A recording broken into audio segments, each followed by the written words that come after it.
So you guys have heard me talk about Ayana and what she's been doing to help me through the homeless entrepreneur. And just you've heard some of the stuff that I've put out as far as content and stuff. So she is just starting a nonprofit to to help the homeless, and I wanted to bring her on here to not only showcase what it is that she does, but to kind of, for those of you that are thinking about doing something like a great opportunity, you guys to ask questions and pick her brain, because there's a lot of gaps within the homeless services, and if you want to be able to sit there and start up something like this, again, you've got somebody here uh, uh, to pick her brain. So um, so Ayana, go ahead and introduce us, tell us a little bit about your organization, and go from there. So go one moment because I'm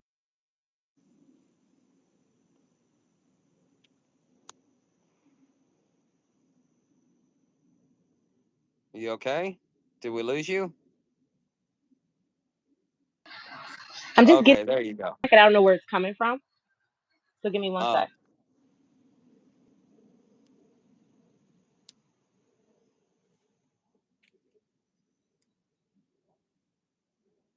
Okay. Can you hear me okay now? Yes. Is that good for you? Or are you getting feedback? So I'm Ayana. I am the founder and CEO of the Welcome Home Foundation. We are located in New Jersey, so we're in the U.S. We actually help the unhoused community, both those who are currently unhoused or at risk. And we offer two programs currently.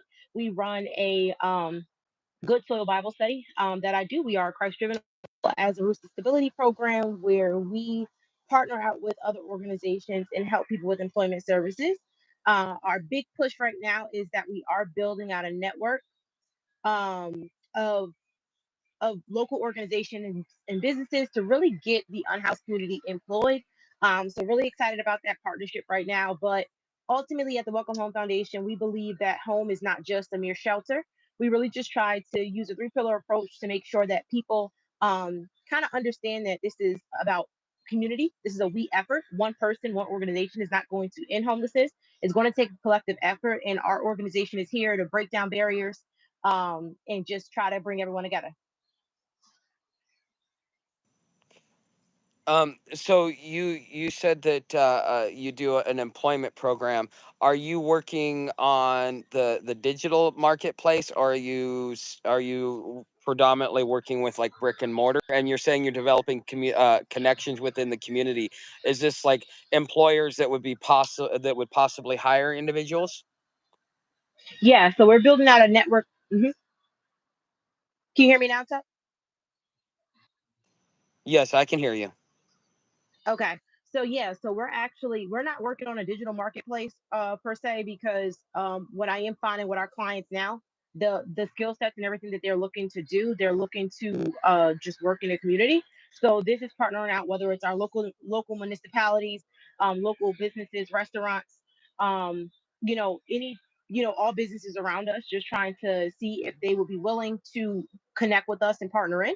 And what we'll be doing is looking at those job postings, looking at the skill sets of the clients that we do have and trying to place them with employment. So how long has this organization been up and running? This is week 18. So Congratulations. What was it yeah. like starting it up? So honestly, when I say week 18, I mean that 18 weeks ago I wrote a business plan. And that business plan was to service the unhoused community. I didn't even know what that fully looked like back then. But since then, I obviously had to put a board together. Really started to hone in on what we wanted to our niche to be in the market. Really started out talking to other founders, seeing how they kind of got started, and really starting to get boots on the ground and get into my community and see my specific needs. And 18 weeks since that business plan, we are able to have two programs running. We have two local partners, an international partner. We're building out that rooster stability program. We have our Good Soil Bible Study launched, and we do that weekly. Um, very proud of where we are. We just got off where I met you at the. I was in DC for the national conference, the national conference to end homelessness, and was able to make some really great connections. So right now, it's been a lot. It's moving very fast, but it's been a blessing. That's all. That's how I would have to describe it. What did you learn at the conference that you were at? Like what gave and what discouraged you? What raised concern and what did you see was moving in a positive direction? What I really, I wouldn't say. I would say, okay, so day one, I would be honest, I was a little bit discouraged because for the first time in a long time, I was in a space where I felt like I didn't know. Not having all the answers or not being the resource, something that I'm used to being able to have the answers. So going into a room and feeling like, oh, I feel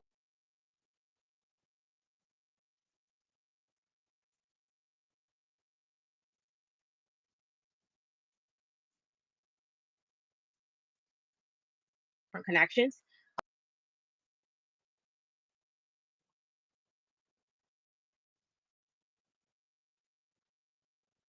larger than we probably think it is. It's not just NGOs. It's not just local governments. It's not funders. It's everyone really, really coming together.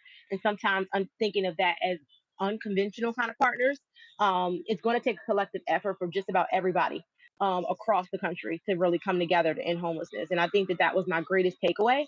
Love being in a room with really people that kind of felt the same way, that had like-minded, um, you know, we all knew that this is the issue. We all came from different walks of doing it. We had really seasoned people that I was able to meet that's been in this work for over 30 years. Then you got me brand new into this space. But no matter where you fell on that line in that journey, everybody has still had something to bring to the table, which I thought was really rewarding. So, as far as actionable information, did you get anything that Hmm. was actionable when you left? Oh yeah. So like for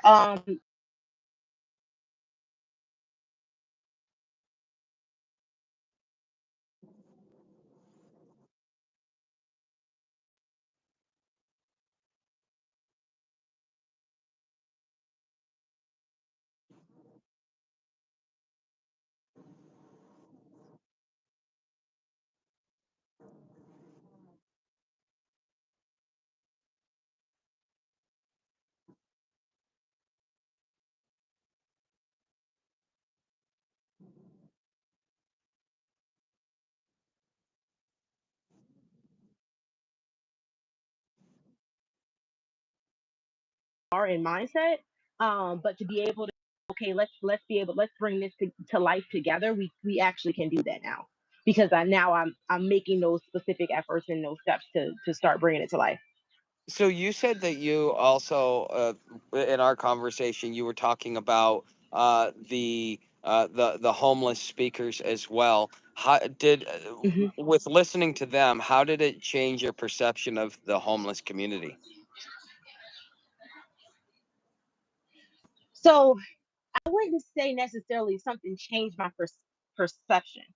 Um, the only reason is because as I gotten into this work and being able to be boots on the ground and having conversations, that's the whole reason why we have like a redefined home pillar.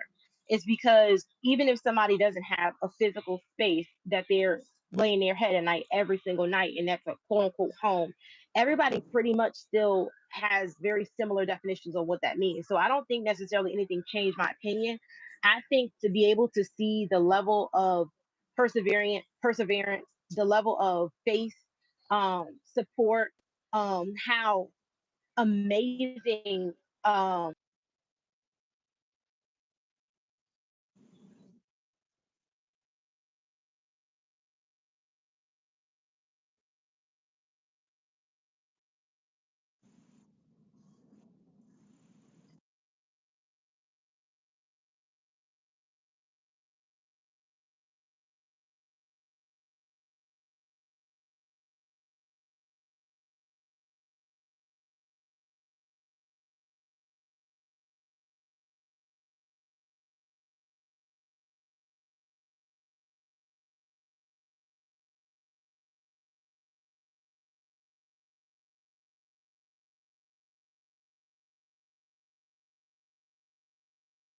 you are unhoused.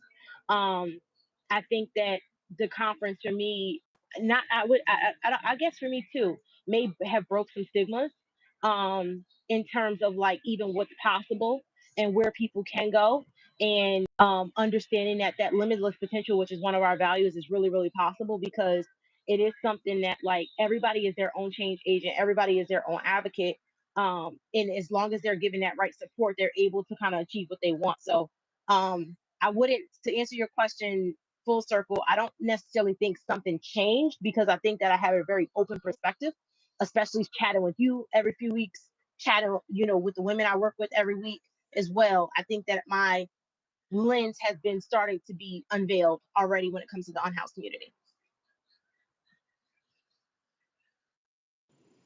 Okay, so that was pretty insightful. Um, so most people, especially when we talk here and sometimes in chat, you'll see, and people are saying that you're freezing a little bit. I don't know if it's because of my end or Oh, your end. Um, I'm not but freezing on mine, so I can't see. yeah, no, you kind of cut in and out a little bit here and there on my end, but I guess well, everybody has different internet connections, so there might be a lag on their end. I'm just letting you know that you might be having some lag there, but Okay. uh, just most people think that the first thing they say is get a job, or they say you're a drug addict, go to rehab, things like that. uh was what was the overall perception on that, as far as if somebody were to say that to you, how would you respond to that after being 18 weeks into this, versus the way you would have responded 2 years ago? 2 years ago, I'll be honest, this is just something that was not really on my radar. I would say a year ago, I knew I was going into housing equity. I think I've had that conversation with you, thinking that was affordable Mhm. housing. But my background, one, is in real estate, so I do and my background's in real estate, and honestly, I just don't. I'm not a unkind person. But I will say that as I've been able to deep dive into the causes of um the what causes someone to be unhoused, I think that a lot of people have the wrong stigmas to say, oh, someone is has a substance problem, or oh, someone's just lazy. And honestly, that is not the reality that I have seen. Um, working with the people I work with on a daily basis. Um, I think that people try to detach themselves, if they way, or like use a other mentality, if that makes sense. So like, instead of using a we mentality to say like, okay, this is what we can do, it's like, oh, they are like this, the other. If they use the other mentality, they can put themselves higher up than someone else. That never has set well with me, with anything. But now when it comes to the unhoused community, I think education is key. Whether or not it's just regular conversations with people I interact on a daily basis, and I can see how they're interacting, with someone that's unhoused. Um, or whether that's just hearing something and making that correction. Um, or for me, honestly, it's still in this space is active listening. So one person I actually encountered at the conference, she was actually working for one of the organizations that was there, and she shared just her perspective on using the term quote unquote lived experience, and share her voice to say like, her opinion on using the word experience to say, to talk about something that she is surviving. um and we actually just engage in dialogue like that. I just think that everyone should just have a more open mindset, a listening ear. And sometimes if you don't have the answer to the question, if you don't have an answer, you can always respond and ask a question, go do your own research. And study shows, everything shows that substance abuse, laziness, things like that are not the cause of why people are unhoused. You know, if you go to the grocery store right now, inflation's at an all-time high. Um, Oh, don't even like get me going on that.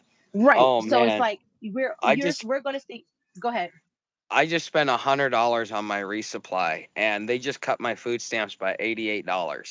And That basically next month that would have been half of my total budget for the month, and that's just to get me through for maybe 5 or 6 days. I mean, it's Wow. crazy here. $3 for a can of Coke, Hmm.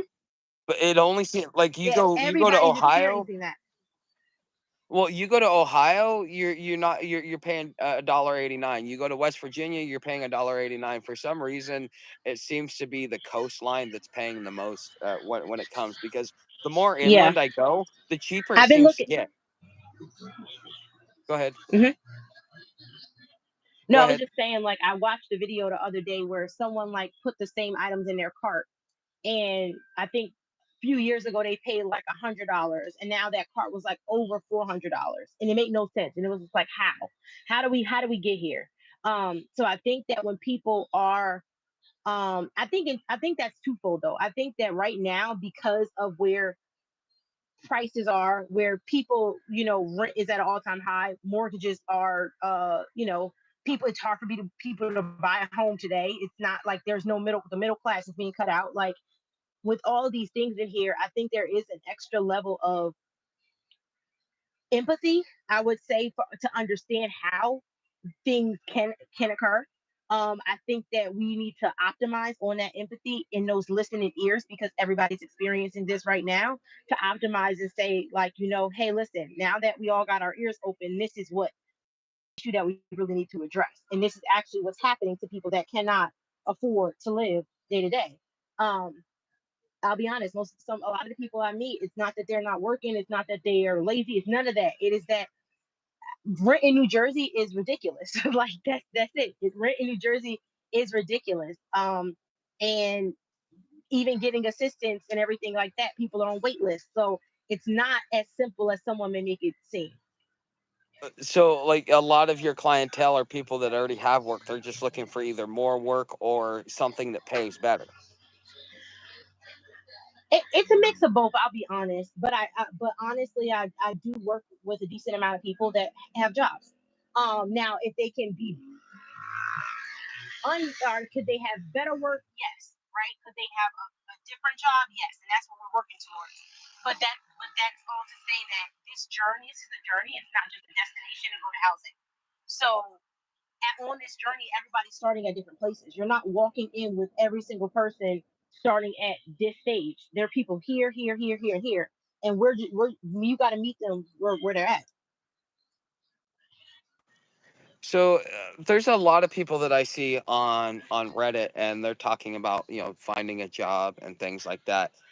There's news articles about millions of layoffs. It's probably white collar workers, not unskilled. And we're kind of getting mixed messages from our news sources. On one hand, they keep revising down the numbers later on. They say we did these gains, and then they revise it down.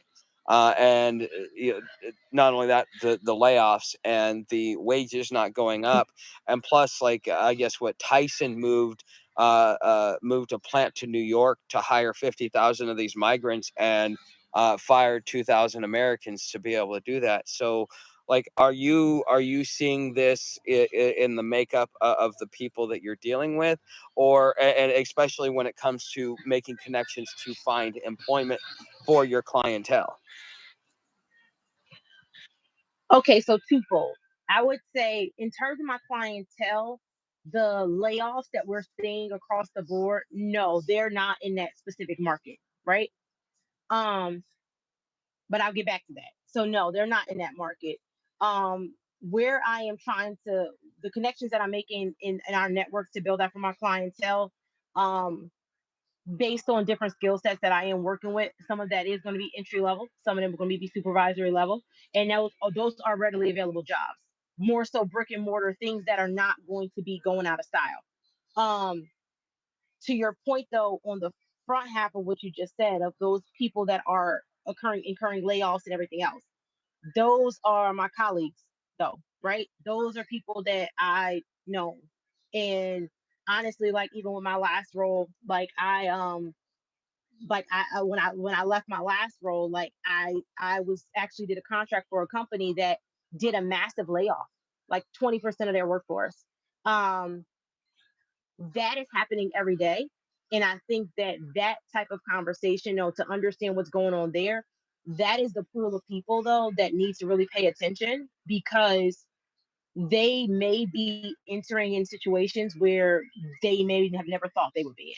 They may be the next, round of people that are coming into being unhoused, unfortunately, because where they're when they receive these layoffs, the way to get a job back in that same way, it's not easy, because a lot of times it's the same companies that are laying off. They lay off 20% of their workforce, and there's a handful of jobs that are kind of open.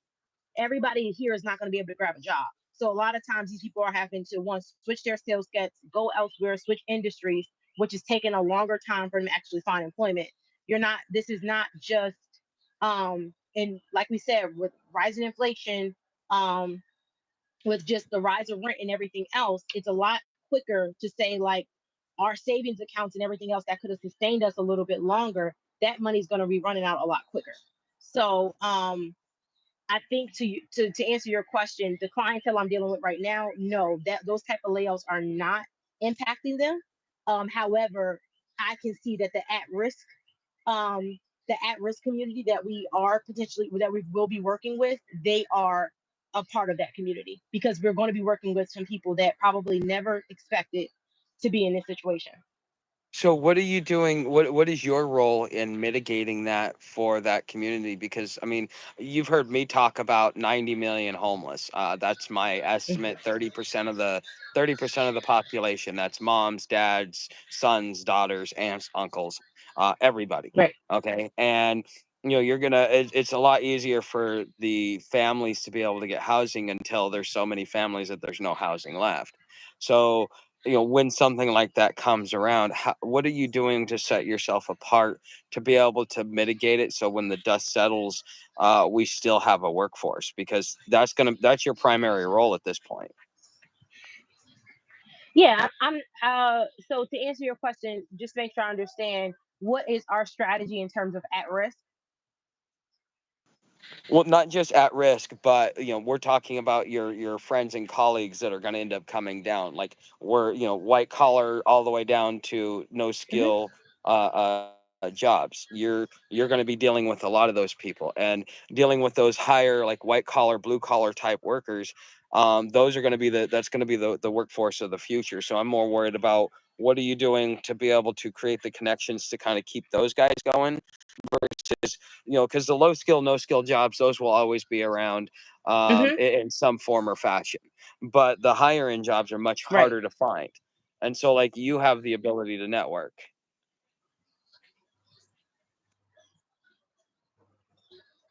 Right.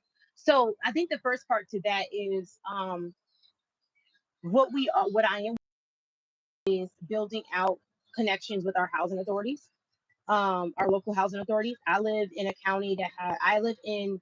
There's 21 counties in the state of New Jersey. Within my one county, like, there's like 12 towns. Everybody has their own housing authority, which is interesting. That's a lot. It's not that these are not that big. So for me locally, that is making those connections. Um, my strategy up front has been talking to housing authorities across the country to understand what's worked for them. How has other nonprofits come in? How have they worked with them to actually mitigate the risk of people becoming unhoused? What do they do in terms of their wait list? Because we're finding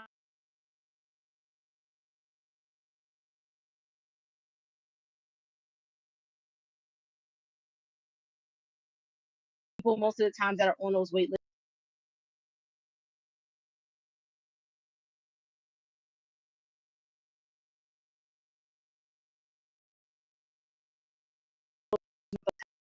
figure out how to those families. What does that pathway and coming together and collaborating is not just going to come from Welcome Home Foundation has an idea and this is what we're going to do. It's going to get the right people in the room, and to come up with a strategy of how do we mitigate to the back of those housing wait lists, so that way we don't fall into a space where people are becoming unhoused that could probably be saved, or helped while they're in the moment, while they're still in their homes. In terms of that strategy going forward for, like, um layoffs that are kind of happening on a different level. I'll be honest, I'm not there just yet. Um, I'm not there yet. There's a lot of people right now that need our support right at this moment. And that's kind of where our focus is at. I will say our Roots and Stability program, as it's getting started with the network of organizations that we are building and businesses. I hope to have that scale long term. If that turns into an app, if that turns into some type of digital type of system that's there, I will be really excited to see that transition over easily to a different skill set. But right now, that's kind of just where our focus is. We can't be in too many places at once. Okay. Well, this is the point where we do our wrap up, because we go to after this we go over into the Hmm. after party. This was something that everybody asked for. So, and yeah, so we do about a 30-minute live. So if people want to do their research on your organization, because they want to be able to contribute, because there's people that are going to want to give to helpful or good organizations because they believe in them. So where can people find you? How can people fund you? Give us the nuts and bolts of that. Yeah, so our socials are actually launching in the next week and a half. So super excited about that. So we'll have Instagram, LinkedIn, and Facebook as well. Our website, if you want to stay up to date with us right now, is thewhf.org. If you enter your email address right inside of there, there's just like a digital doorstep that's there for us. Check us out in the next week or so, and our websites will be fully up and running. But just www.the.org. You can head over there and take a look. And we'll also be posting our socials as well on there in the next week. Okay, if you would, Okay, if you'd text me that information so I could put it in the I description will. there. But Yep. all right, guys, real quick, I forgot to post the link early today because there's a lot of stuff going on. So I will be posting in the next couple of minutes the link to the after party over in the community tab, and also over on Patreon. So you're invited to come as well, Ayana. That way, just we kind of have an open mic. It's where I can be completely unfiltered and I don't have to worry about, Hmm. because yeah, there's certain words you can and can't say, and so if you kind of go in private, then then they let you be. So we go do the after Hmm. party after this and kind of go have a spicy conversation. You are definitely invited, um, and we will. I hope to have you on again as you grow and as Yes, of as course. things work for you. But again, I will be posting her details down in the description, post live stream, and I will probably also put it out on the community tab. As somebody that gets to work with her, I believe in the work that she's doing, and I think she's got a good heart and moving in the right direction. There's a lot of NGOs that really may not. They just may not have our best interests in mind, and that's just the way it is. You can't have everybody being your friend, and so Hmm. I think that she's one of the good ones, and I hope that you guys go check her out, and I hope to have you guys have you back on again. But all right, guys, I will go ahead and post that here in the next couple minutes, and I will see you guys over in the after party. Thank you, Tuck. I appreciate it. Have a great night, everyone.